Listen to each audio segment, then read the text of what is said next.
Hello, welcome to the fourth episode in the Asynchronous and Distributed Working series brought to you in association with Silicon Brighton and Brighton Java. Once again, my name is James and we are at the fourth Wednesday in September, which means that this is the fourth video. There's one more video left in the series, and if you look at the form below, you the viewer are able to choose your adventure with the next one. So have a look in there, pick the topic that you'd like to see covered, and then we'll tally up the votes and see which one wins. There's also the opportunity to ask any questions that you like in there, which I will answer in the next video too. So looking at this week, the topic that got the most votes was running meetings effectively, a topic very close to all of our hearts right now. So that's what this is going to be about. What we're going to roughly cover today are the following things. 1, should you have a meeting at all? 2, who should you invite to a meeting? 3, agendas. 4, prep work. 5, etiquette. 6, running meetings. And then 7th, and finally, what to do after a meeting has finished. Sounds like a lot of work for meetings. It kind of is, and there's a reason. Meetings, I think, are probably one of the biggest wastes of time when they're done badly. Not just for the people in it, but they're wastes of time for companies. They're wastes of time for the amount of money that people are being paid to be sitting in these meetings. So making use of people's time is a gesture of respectfulness, but it's also a gesture of efficiency. In order to have them effectively means that everything just runs a lot more smoothly. So we are going to firstly cover, should you have a meeting in the first place? Should you? I don't know. It depends. However, the synchronous time spent between people is very, very precious. You should always very mindfully think, before you put a meeting in the calendar, is this the best use of everybody's time? Is there some element of that synchronous experience of you being there in person at that exact time that will move this discussion or this decision forwards? And if not, then it probably isn't worth having that meeting. Instead, maybe also think about other ways in which you could convey the information. So if you want to get people together because you want to discuss something that's on your mind, why not, to begin with, before booking a meeting, spend some time asynchronously writing it up. That way people can read it in their own time and they can really think about it, and they can offer you some asynchronous responses that don't involve booking things into the calendar. Because typically if you're meeting with people who are very busy, especially senior people who have very full calendars, sometimes using meetings as the main vehicle of moving discussion on can just kick things off into the long grass and make things take weeks when they really could take a few days, maybe even sometimes a few hours, by just using a different means of communication. So if you're looking in the calendar, there's no slot available till next Wednesday in order to get everybody together, then maybe think, is there a way that we could clear this off in another manner ahead of time? And if you can, then use one of the asynchronous methods of writing, email, Slack, some other way in order to canvass opinion and move things on. So do think, do you need this meeting? And if not, don't. Do something else instead. Use it only as a last resort or when it's most effective to have one. That way we all get lots more time and we can all work more flexibly without needing to be in back-to-back meeting marathons all day. I mean, surely, this last week, have you had a meeting that's been a bit pointless? We can still get a lot better, right? So let's do that. Firstly, who to invite and sending out the invite. Now, some people have a sort of shotgun approach to meetings. They sort of go out there and go, okay, I must include absolutely everybody who has anything, some way, tangentially related to this topic of discussion. but don't be that person. You can get away by just inviting a core group of people who are the real ones who need to contribute to that meeting, and the rest of the people that are in your mind at that time could catch up in a different way. They could perhaps watch a recording, or perhaps, and we'll cover this off later, they could look at some bullet point summaries of the meeting instead, rather than having to spend that half an hour, that hour sitting there listening. So think about who the real active participants need to be, invite those people as required. Everybody else, you can invite them as optional, and there's that functionality in Google Calendar. I'm sure there is in other calendar suites as well. But make use of that signifier that your attendance is optional, because that's great. That gives the other person the chance to go, actually, I'm really interested. I'll come along to that. Or, no, I'll free up my hour. I'll just follow up afterwards to see what's going on. So do that. I think it's very efficient, and it's also respectful of people's time. Now, when you are putting these invites out, always spend the extra couple of minutes just to fill in the invites properly. Give it a good header so that people actually know what it's about. Don't just book a meeting in that says chat, because that doesn't mean anything and I can't prepare for that. Don't book a meeting that just says discussion, because what can you do? Instead, explicitly say why you're meeting. So if it's discussion around the hosting budget 2020, great. If it's decision on which candidate to hire, that's great. I know exactly what we need to do when we're getting into that meeting, and I can put myself in the right mind space before I enter. And that way we'll have a much more efficient meeting as a result. Also, the descriptions. If you can, just a few sentences just to describe what you're hoping to cover. Links to any relevant material, anything that's been written up beforehand. Also, if you can signify whether the meeting is merely a discussion to get opinion, or are you actually trying to make a decision at the end of it? Because again, that helps the people who are attending align their minds before they sit down and spend that time with you. So just make it really clear, make it explicit. It goes a really, really long way. So, required people, optional people, good description, good subject line, all great. You've booked your meeting.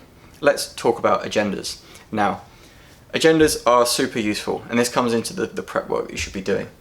If you're going to be running a meeting or a regular meeting, one good thing to do is to have a rolling agenda. It's something that we do at Brandwatch. Most of our meetings just have a Google Doc, which will just have the date of the next meeting coming up, and then everyone gets the opportunity to add their bullet points in to the agenda ahead of time. That meeting is usually happening once a week, but having that document there gives people the ability to drop anything in as the week goes on, and then it will batch up to the next time that we meet, and then we can cover them all off. The other plus side of agendas is that it means that somebody can chair the meeting and tick through the agenda and make sure that an appropriate amount of time is spent on each, and we'll talk about chairs in a minute. So agendas, super good. Also, prep time, super good. Ask people to go and contribute to that agenda, to write up their thoughts ahead of time so that everyone gets the opportunity to read it before they meet. Agenda's done. More prep work. Sometimes the meeting content gets covered off in the prep work.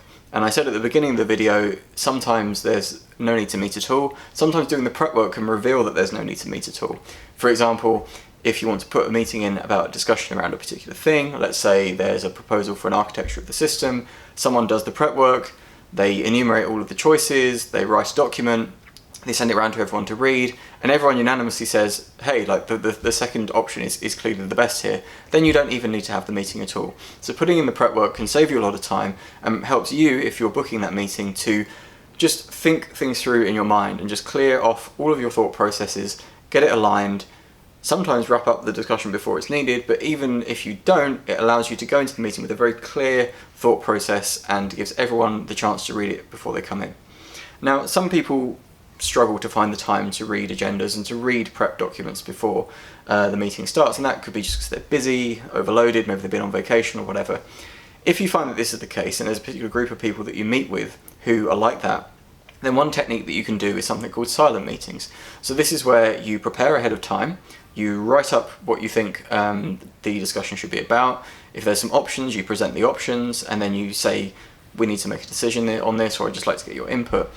But at the beginning of the meeting, you say, hey, you are going to sit here 10 minutes, all of us, in silence, and we're just going to read the document at the start of the meeting. That way, people don't need to find the time before. People can actually find the time in the meeting. And if everyone starts off silently reading it, and then everyone says when they're done, then all of that sort of pre-discussion is sorted out, and then everyone's aligned at the same point in their minds of, okay, we've seen what the options are, we've seen the supporting material, blah blah blah. We can now discuss the important bits and have a much more efficient rest of the time. So you can try that if you find that people don't have the time to prepare beforehand. You can just put that time in the meeting so that everyone can read things at the same time. So that is good. Etiquette for meetings. And this comes off the back of a question that we had from the last video. If you're joining video calls, everyone really, at least to begin with, should join with their audio on, with their video on, so that they can see each other. Because, you know, video calls are still a step removed from real life. There's sort of still that disconnect. And if someone isn't even there on video, that disconnect goes even further. And it's easy to forget that somebody's in the meeting. And often it can sometimes breed questions as to what is that person doing? Like, are they even listening? Are they taking part? So assume with the etiquette that people should join with their audio and with their video. There's nothing wrong with being muted, because I think that's good etiquette, especially if you've got noisy background, you've got kids screaming, if you've got dog barking, if you've got other things going on outside, then that's cool. You know, stay muted, and that's a good thing to do, and unmute to speak. However, do have your video on. It just shows that you're paying attention, it shows that you're present, and it allows people to remember that you are actually there. Sometimes it can be the case, as I said before, that people have their video off for good reasons. Perhaps there's stuff going on around them, but they should declare that that's the case. So it's like, hey, I'm going to turn my camera off today because I've got an electrician in the house and he keeps walking past, and I'm just going to keep the video off. That's absolutely fine. But if people lurk with their video off all the time, then it's just going to make people ask questions. So just encourage people to turn it on by default, unless there's a good reason. So next one is about running meetings. Sometimes, actually maybe a lot of the time, meetings can just kind of trail off into discussion and even waffle and just chit chat, and nothing gets covered. And I think the time is really precious, and that time should be controlled in some way to make sure that everyone gets the best out of it. So when it comes to getting through the material, you should typically delegate at least a chair into that meeting who can run through an agenda, or at least keep the conversation on track. It doesn't really involve doing anything much other than just being given this chair role, and I quite like being the chair of a meeting because it gives you the ability to sort of step back a little bit. You can still contribute, but you get to control the time, and you get to sort of question if things are going off topic. So for example, if there was an agenda for a meeting with 3 items, and you've got an hour, you've got 20 minutes an item, for example, and that first item is just going on and on and on, if someone has been designated the chair, then they could just say, hey everybody, we've got 2 more things to get through. How about we wrap this first topic up? We could take it into Slack discussion afterwards, and then we'll cover the next 2. And if there's time at the end, we can always come back to it. If you are the designated chair, it's actually fine to say that. No one thinks that you've done anything wrong. But if you don't designate somebody as a chair, then doing that can possibly maybe seem like they're being a bit aggressive with the time, or maybe like they're impatient. So do have that formal concept of someone is the chair, and make it explicit up front. You can just say, hey, I'll be the chair today, or you could nominate somebody or so, and it just kind of makes it a bit more fun. Another sort of sub-role within the chair role, especially for remote meetings, is for someone to act as a spotter. And we all know that in meetings there are people who are very talkative, that take up quite a lot of the airspace for good and bad reasons. And there's often people who are very quiet.